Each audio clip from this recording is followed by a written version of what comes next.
Hello, my name is Nate. Welcome to my art channel. I'm working on a 24-inch round MDF panel. The store right next to my gallery is a handmade furniture store. And I've been looking for some wood rounds here in Costa Rica. It's really hard to find. Most of them are made out of bamboo, and bamboo warps a lot. So I had him use some marine grade MDF and cut this circle up for me, and I'm excited to give this a try. It's a marine grade MDF is made to be used on boats and be exposed to salt water and weather conditions and all that kind of stuff and last for years. So I don't think I should have any problems with warping on this. I did go ahead and put on one coat of gesso just because it's a weird green color and I didn't want that color coming through, so I gave it a little coat of gesso and sanded it down. I'm going to do a straight cloud pour today.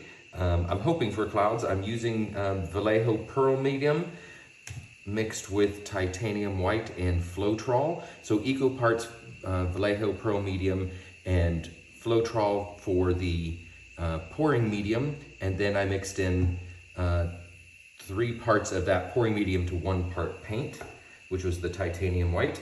And then to go along with it, I have some DecoArt Extreme Sheen Amethyst, and I have Amsterdam Permanent Blue Violet, and I have Turquoise Blue from Amsterdam, and then I have a custom metallic, which is a mix of DecoArt Emerald and Sapphire. Together it makes a really beautiful deep turquoise color. So purples and turquoise today with hopefully some clouds in there. So my base coat color is some leftover Payne's Gray, and I believe there was some pewter in there as well. I do have this mixed a little thinner than the rest of the colors, so let me show you that. So this is my base coat consistency. So it comes off of the stick very smoothly, and it leaves some little mound on a mound, but it is, I think, less than a 2-second trace, so this should be a good base coat consistency. And then my other colors, let me find a little stir stick to show you, and I'll use the turquoise because it's probably the best color to see. So this one you can see is much thicker. All of my paints leave a 3-second trace, and the great thing about this consistency when you're doing a straight pour is it kind of folds over top of itself and gives you great fingerling. So that's kind of what I'm going for. I do have it on my Erica Hughes spinner, and I am going to turn it as I'm pouring it because I don't want just blocks of color coming out. I want some spiral motion happening, and I get that by turning very slowly as I'm pouring the paints out of the cup. I need about 20 ounces of paint for this. With my base coat, I'm going to fill this. This is the 16-ounce mark. I'll probably put it up to about 18 ounces. And when I spin it out, that should cover this entire surface. But if I have some negative space, that wouldn't necessarily be a bad thing. I won't know what I'm going to want until I pour, and then I'll make that decision whether I want the negative space or not. So I'm just going to move this out a little bit. I don't need to pour into a puddle. I just want a wet surface to pour into, because that way my poured paints won't roll over top of themselves. I'll just smooth this out a little bit. There we go. So let's layer our cup. I probably should have done that before I did that. I like darkness in the center, so I need to decide whether I want that deep turquoise or the deep violet in the center. I think I'm going to go for the deep turquoise. So I'm going to pour right down the side of my cup. Ooh, that's thick paint. It's way thicker than I'm used to pouring with. And then I'm going to go with the light turquoise. I'm going to do thick layers here. And then we're going to do the pearl white on top of that. And then let's go with the amethyst. And then the permanent blue violet on top of that. Ooh, I love those colors together. And then we'll do another thick layer of the pearl white. Hopefully get some clouds out of that. And last time I put the white next to the turquoise, the lighter one. So now let's put it with the darker one. And I'm sticking with the two purples together and the two turquoises together. And last bit of white on top of that. If I lose anything when I'm spinning it out, it'll happen on the outside edge. That's what I'll lose. But I want to scrape all of that. I want all of that white, all that pearl, like the cloud mix in there.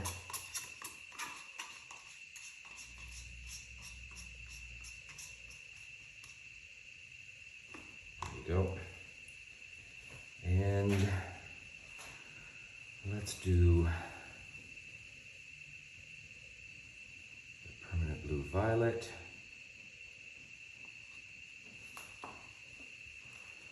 And the amethyst. And then we'll see where we are on the measuring cup. Where are we at?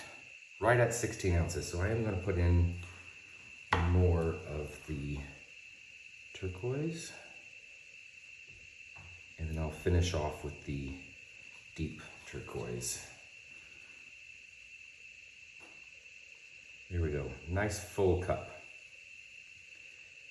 So I'm going to pour slowly and I'm going to spin slowly, but I'm not going to spin the entire time. I'm going to try and do it strategically. Look at that beautiful cup. Ooh, okay. Let's go ahead and pour.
know most of North America is going through some heavy storms right now. The winter weather is definitely kicking in. But down here in Costa Rica, it is cicada season, just the start. So if you can hear that in the background, enjoy that. It reminds you of summer, hopefully.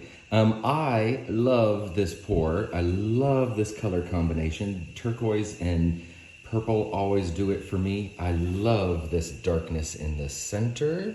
It gives it so much depth. This structure stands out so much with that dark background behind it. I did get some puffy little clouds over here, but not a lot of them.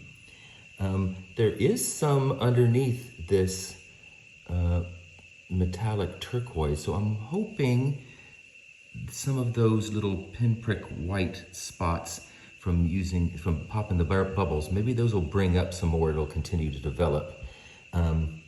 It's gorgeous out here. The amethyst, oh, so pretty. This is my favorite spot, and unfortunately I had to sacrifice a lot of it because of the composition, but these little structures in here with the transparency between the turquoise and the violet, oh, just a little bit of white in there, so pretty. Really nice. The way these fingerlings all stacked right here, really pretty also. And some nice little puffy fingerlings out on this area. I pointed out while I was pouring, or when I was finished pouring, a spot where my cup touched the paint and it looked like it was going to be a big mistake, but I wanted to point that out because I didn't try and fix that, but it still ended up beautiful. If you let your paint sit and continue to develop and then just tilt or spin it out, you don't always have to fix a problem. Sometimes it fixes itself, and this time I think it did. It doesn't distract at all from the composition. I just love that section right there, so pretty. And I think this little central structure looks like coral in the deep ocean. I think that's really pretty too. Little fishes swimming around it. Really happy with this. Now, one of the things that I also wanted to point out is when you're pouring on a solid surface, like this MDF panel or on glass or even wood, it's only able to dry from one direction. It can only dry from the top. When you're pouring on canvas, if you lift your canvas up off of the table, it will dry from underneath and from the top. So it's really important to get enough paint off. So I hope I've done that correctly and we don't get any cracks, but we shall see. Let's see what the dry results look like next. And here's the dry results. Excuse the messy drying table, but I'm really happy with this. I got the ring light on so you can see the shine on that deep metallic color. Oh, and the amethyst out here just gives that soft satin glow. Oh, it's really pretty. I love the cloud little cells all stretched out on this side.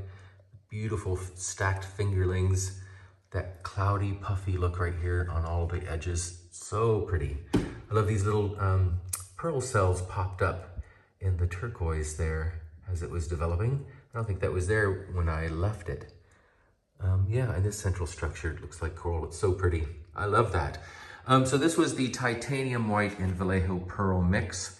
And normally I use DecoArt satin enamels and Artist Loft soft body white, but I can't find the satin enamels and I only have a little bit left of the Artist Loft soft body white. So I'm gonna try it on the next one with the Vallejo pearl medium and the soft body white and see if I can get a few more of these big puffy clouds throughout it. That's one of the things we're going to be talking about in my class when I teach cloud pours at the Fluid Art Experience. If you're not getting the results you want, sometimes all you need to do is tweak your recipe. And also you can get very different results based on your consistency. So I'll be doing 3 demonstrations in my class in a thick consistency, a medium, and a very thin consistency. All of them are cloud pours, but you can get very different results. So, you know, you can choose which one you want to try in my class. So, thank you very much for watching. Check out the fluidartexperience.com link is in the video description, and go mix up some paints and be fearless.